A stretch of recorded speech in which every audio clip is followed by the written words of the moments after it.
భోగాపురం ఎయిర్పోర్టుకి దారేది అంటే ఒక దారి కాదు 10 దారులు ఉన్నాయని కూటమి ప్రభుత్వం అలాగే ప్రభుత్వ అధికారులు చెప్తున్నారు. నిజంగా దారితో పాటు కూడా వెలుగులు ఇస్తున్నారు. అయితే ఆ వెలుగుల్లో మాత్రం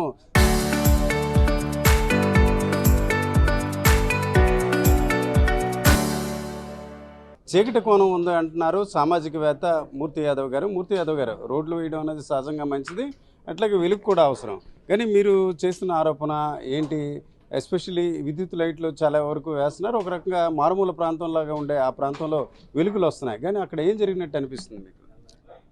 ఇవాళ విశాఖ నగరం నలుమూలల్లా ఇవాళ భోగాపురం ఎయిర్పోర్ట్కి వెళ్ళడమే కాకుండా పూర్తిగా కూడా విశాఖ నగర అభివృద్ధి జరగాలని కూటమి ప్రభుత్వం భావిస్తున్నటువంటి తరుణంలో విఎంఆర్డిఏ సారథ్యంలో మాస్టర్ ప్లాన్ రోడ్స్ ఏవైతే కొత్తవి నిర్మిస్తూ ఉన్నారో ఆ రోడ్స్లో విద్యుత్ కాంతులు ఇవాళ వెలగాలని చెప్పి ఆ విద్యుత్ కాంతుల్లో భాగంగా టెండర్లు ఏవైతే పిలిచారో ఆ టెండర్లు విద్యుత్ పోల్స్ కోసం పిలిచినటువంటి టెండర్లలో అక్కడ లోపభూయిష్టంగా ఉందని చెప్పి మాట్లాడుతూ ఉన్నాం.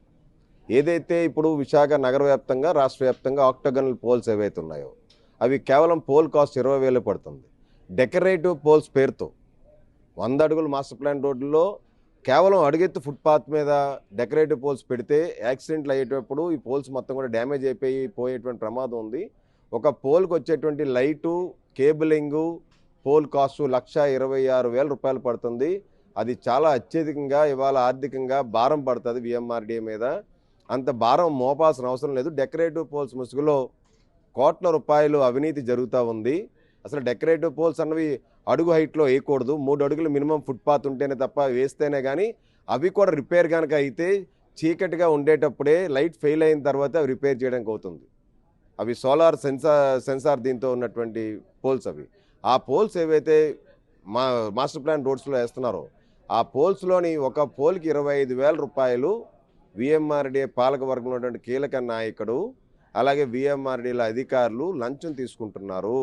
ఆ విధంగా తీసుకొని ఇచ్చినటువంటి వాళ్ళకే కాంట్రాక్ట్ని కట్టబెట్టారు.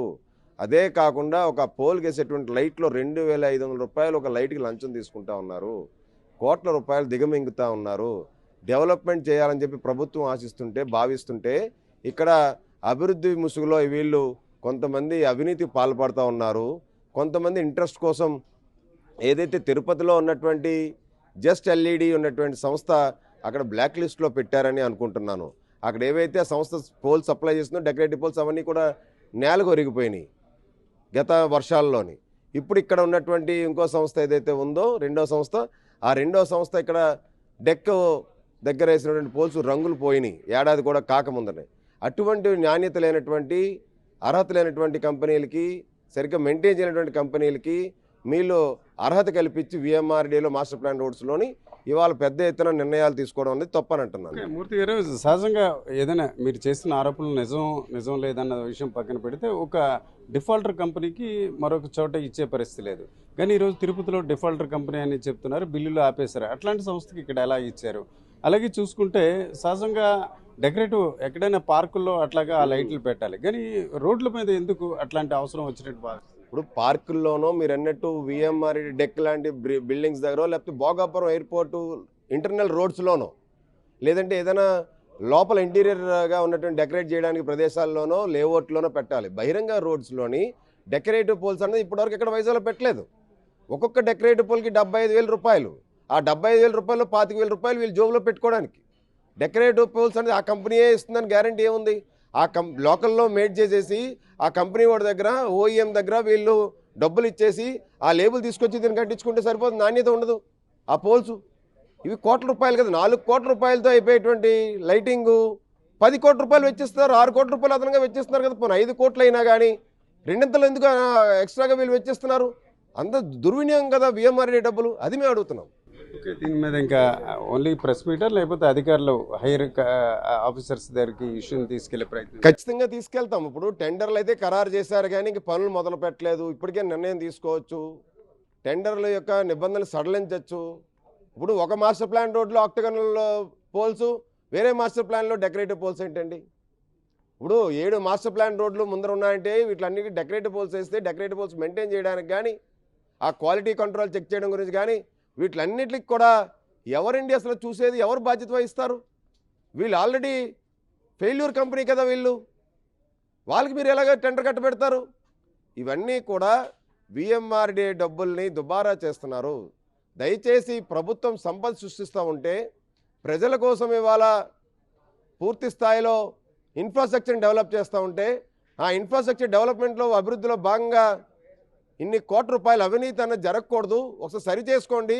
విఎంఆర్డీఏ కమిషనర్ ఇప్పటికైనా సరే నిర్ణయాన్ని పునరాలోచించుకొని నిర్ణయాన్ని వాళ్ళు మళ్ళీ మార్చుకొని వెనక్కి తీసుకొని అన్నీ కూడా ఆక్టోగోనల్ పోల్స్ వేయచ్చు నిష్పక్షపాతంగా. అన్నీ యూనిఫామ్గా ఉంటే వైజాగ్ సిటీలో ఇప్పుడు మెంటల్ హాస్పిటల్ రోడ్డు ఉంది, కర్చెట్పాలెం ఎదురుగుండా రోడ్డు, అక్కడ డెకరేటివ్ పోల్స్ చేశారంటే ఒక్క ప్రాంతం చిన్నది, కిలోమీటర్లు డెకరేటివ్ పోల్స్ ఏంటండి? ఎక్కడైనా ఉందా రాష్ట్రంలో? ఎక్కడా లేని విధంగా మరి విఎంఆర్డీఏ కమిషనర్గా పెద్ద కీనే కదా, ఈయన ఎందుకు ఇటువంటి నిర్ణయాలు తీసుకుంటూ ఉన్నారు? 3 సార్లు ఎందుకు టెండర్ పిలవాల్సి వచ్చింది? దాంట్లో ఆంతర్యం ఏంటి? ఇవన్నీ కూడా చెక్ చేసుకోమని చెప్తున్నాం మేము. ఇవన్నీ మాట్లాడుతుంటే మా నోరు నొక్కడానికి గొంతు నొక్కడానికి మా మీద వచ్చి లీగల్ నోటీసులు, డిఫార్మేషన్ సూట్లు ఏంటండి ఇది? We're ready. మా సంస్థ యొక్క డబ్బుల్ని, ప్రజల సంపదని, ప్రభుత్వ ఆస్తిని, ప్రభుత్వ డబ్బుల్ని కాపాడాల్సిన ఆవశ్యకత జనసైనికుడే మా మీద బాధ్యత ఉంది. మేము అది నిర్వహిస్తూ ఉన్నాం. మేము ఇది భోగాపురం ఎయిర్పోర్టుకు త్వరితగతిన రోడ్లు వేయాలి, వెలుగులు నింపాలని ప్రభుత్వం ఆదేశిస్తే ఆ అవకాశాన్ని ఈరోజు విఎంఆర్డీఏలో కొందరు అధికారులు కూడా దుర్వినియోగం చేస్తున్నారు. ముఖ్యంగా చూసుకుంటే పెద్ద ఎత్తున డబ్బులు వృధా చేయడం, అన్నిటికంటే మించి అవినీతి కూడా జరిగినట్టు మూర్తి యాదవ్ ఆరోపిస్తున్నారు. ఈ క్రమంలో ప్రశ్నించే వారికి నోటీసులు ఇస్తున్నారు. అయితే ఈ నోటీసులకు భయపడే పరిస్థితి లేదు. ఎట్టి పరిస్థితిలో విఎంఆర్డీఏ కమిషనర్తో పాటు అక్కడున్న ప్రతినిధులు కూడా ప్రజలకు సమాధానం చెప్పాలి, అట్లాగే దీనిపై విజిలెన్స్ విచారణ జరిపించాలని కూడా ఆయన డిమాండ్ చేస్తున్నారు. కెమెరా పర్సన్ తిరుపతితో రామచంద్రరావు, RTV, విశాఖపట్నం.